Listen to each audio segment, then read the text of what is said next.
in my mind. Yes, I just want to be free. That had nothing to do with the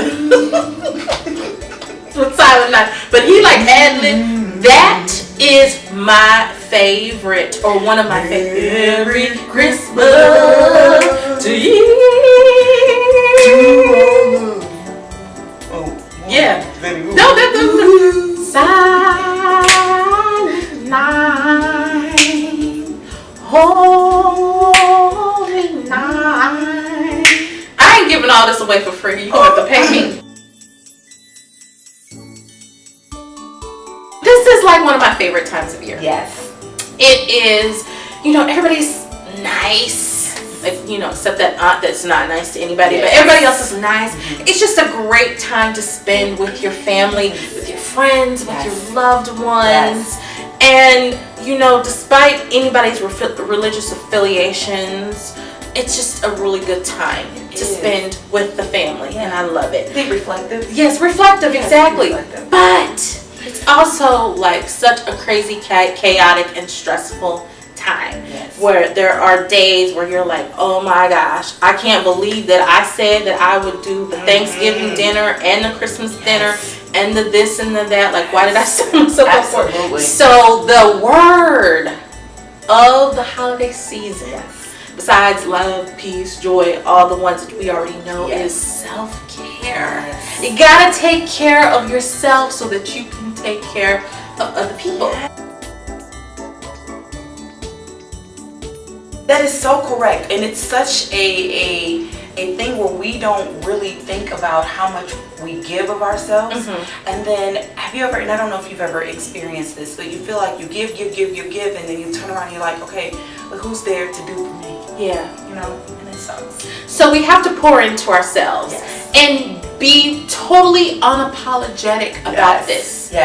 When it comes to some of the self-care stuff that I do with my family, I am like unabashedly pro me, and I'm gonna let you know that I'm gonna take this time out to do this, I'm gonna take my time out to do that, and you don't have to like it, but trust me, you're gonna want me to do this because I'm gonna probably act a little crazy if I don't. Absolutely. Absolutely. Being able to create those boundaries to say, hey, inside of these boundaries is what's acceptable for me. So I'm responsible for everything in here. And if I don't take care of this, then all of this is gonna not be in place. Absolutely. If mama ain't happy, nobody's happy, right? That's true. Okay, so what are some of the ways that people can institute self-care during this time of year? Oh, absolutely. Give yourself permission to say no. I think that is a big thing. Say no. It's okay. And I think that sometimes we don't say no because we are afraid of what it will do or how it will hinder or prohibit someone else from doing what they need to do. Or say no because sometimes you have to let people be responsible for themselves. This is something that I've said before. Sometimes selfish people are attracted to you because you don't say no. So care for yourself by saying no. And it's okay. And people will deal and they'll find another way to get it done. Okay, you are not the end of everything. No. And once a lot of times you do say no, you do put your foot down, then it stops becoming you stop becoming that go-to person. Absolutely. That people go to for everything. Absolutely. You are not the helper, healer, fixer, doer of everyone around you. Just think about it. Before you begin to do something, say, who hired me to do this?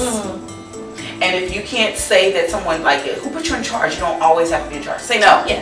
It's okay. It's okay. The world will still go around and around. It will.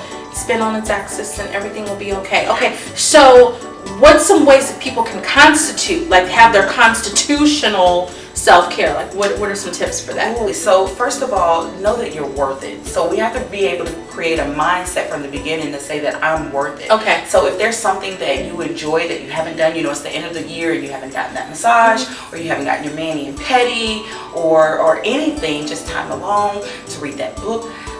Put it in line. Say, hey, I'm going to make a commitment to myself to get this stuff done. Okay. To do something for myself. Okay. Yeah. What do you think? Well, I think that like you said, you have to actually put it in motion. You actually have to schedule that massage. You have have to, maybe it's a girl's trip just for the weekend. I'm going to Miami in a few days. That's my form of self-care, Yes. okay? And so it's just really, you know, being, like we said in the last segment, being proactive, Yes. and having a plan. And you have a plan Yes. that can help people with their self-care too. Yes. What is that called? Yes. So since we're talking work-life 101, have you ever been in a position at work where you've been put on a PIP? You know what a PIP is? Tell me more. Tell you more. So PIP stands for Performance Improvement Plan, okay? And so one thing that I encourage clients to do is to create your own personal improvement plan. Okay. What can you do to improve yourself? So again, if it is indulging in a new book, if you're going to invest in yourself, whether it be coaching, whether it be some type of activity that you wanted to do something to invest in time or money, something within yourself. How can you improve yourself?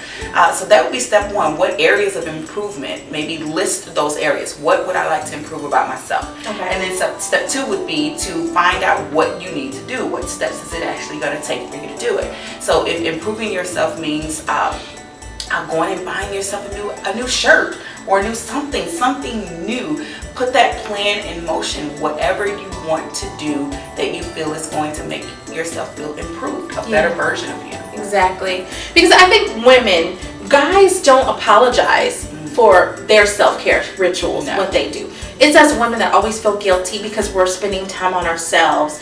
But we say no to that. Yes. Like, say no to the guilt. It's okay that you go get a manicure. It's okay that you get a pedicure, or you go here, or you read that book, or you sneak off into your house to watch that Lifetime movie. If that's a form of self-care for you, then let that be the form of self-care, and don't feel guilty about it. Absolutely. And also thinking for those that have children, you know, you think, okay, I can't do this for myself because I have to, you know, buy some extra toys or something. Have you ever gotten, you know, when your daughter was younger, you do all this big shebang and everything for Christmas, and then you realize they played with that one toy? Like or the box of the toy. It wasn't even the toy. Yeah. And you're like, I did all that. I stood in that line to get that. Well, for my son, it was Tickle Me Elmo. I don't know if you remember in the 90s. My son was born in 94, so I think about 96, Tickle Me Elmo was like the rage. And I remember I stood in line to get that thing, and he played with the freaking box. You see? And that's the thing you have to think about. Like, it'll be okay. It will be okay if they don't get every single thing on their list. Sure. Because they're not really going to remember necessarily the toys or the gifts that they got, but they're going to remember that time and the experience that they had. Absolutely. And they're not going to remember if you snuck off to get your pedicure you know what I'm saying, like that you weren't there for an hour and a half, because they're not going to remember that. Yeah, absolutely. You brought up a great word, guilt. You know, be mindful of how people can make you, or how you fall into believing that you have to feel guilty for taking care of yourself. You know? This is about your health, your wellness. Another great thing to do when we're talking about your performance improvement plan, your PIP, schedule those doctor appointments. Yes. Please schedule those appointments for your health and wellness. It's very important. Yes. Because the thing about it is, again, if you don't take care of yourself, then you're not going to be here to take care of other people. Yes. And our children are looking at us. I have a daughter, and if I'm not doing what I need to do as a woman and taking care of my womanhood, then she's not going to either. So we have to lead by example when it comes to stuff like that. Absolutely, absolutely. Some other things we talk about: practice meditation. Just some time just to be with your own thoughts, right? And not those thoughts that tell you you're not good enough, you're not smart enough. Right. Not those thoughts, right? We call those gremlins, and we'll talk about that in another segment. Okay. But those things that eat away at your mind and tell you those lies. I say some of the things you believe about yourself are lies. And so really spend some time meditating on the best part of you. The things that if you were there were no limits, if you were fearless, not fearless, because it's impossible to be fearless, but if you fear less, what were some of the things that you would do? And really kind of go into that. Start dreaming. Dream live and living color. Take care of yourself, take care of your health and wellness, and utilize self-care proactively, so that it doesn't get to a point where you're being reactive and there's those negative emotions that come with it. We want you to enjoy your holiday season, and whatever does not get done just won't get done. It won't get done, and it's going to be okay. It's going to be okay. Yeah.